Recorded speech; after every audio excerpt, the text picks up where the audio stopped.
Ay nako, health is wealth talaga, kaya kung hirap kang dumumi kagaya ko, tamang-tama para sa ito. Ito nga pala yung colon cleansing or hydrotherapy colonix. Dito lang yan sa Pasay Richter Medical Alternative Center. Hindi ko na video pero ang unang gagawin sa'yo ay kukuhanan ka ng dugo sa inyong fingertips tapos itetest na yan ni doktora sa microscope. After kay check ni doktora, bibigyan ka niya ng reseta ng tamang process kung ano bang dapat gawin sa iyong colon. Then, kasama sa package na kinuha ko is yung kanilang vitamin C. So, para lang yung swero na ilalagay sa'yo hanggang maubos siya. Then, kasama na rin nga pala sa package yung foot massage.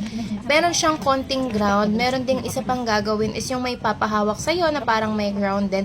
At saka yung red light na infrared. Yun yung makakatulong sa'yo para maayos yung iyong katawan. Super tolerable lang yung ground na ilalagay sa paa mo tsaka sa kamay mo.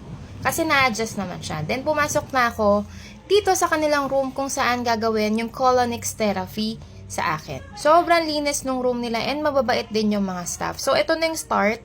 Kung makikita nyo, meron ng mga bilog-bilog, which is ayun yung mga dumi na nakadikit sa aking mga bituka. Kaya pala madalas mo akong sumakit ng ulo or minsan 3 to 5 days hindi ako napupups. Yun pala dahil nakadikit na siya masyado sa bituka ko, kaya ako nagpa-colon therapy. Tinutulungan tayo nito na malinis yung colon natin and syempre para makaiwas na rin sa colon cancer. Yung mga yellow na nahihigop sa akin ay acid daw yan, sabi ni ate. So super taas pala ng acid ko na wala akong kaalam-alam. So cause din nito is yung paglapot ng dugo ko. So mas mabuti talaga na magpa-colon cleansing tayo para makaiwas sa sakit and syempre magstay healthy na rin tayo.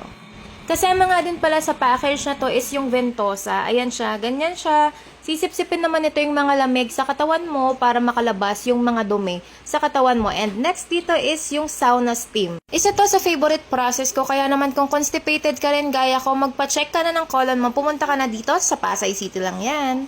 Bye!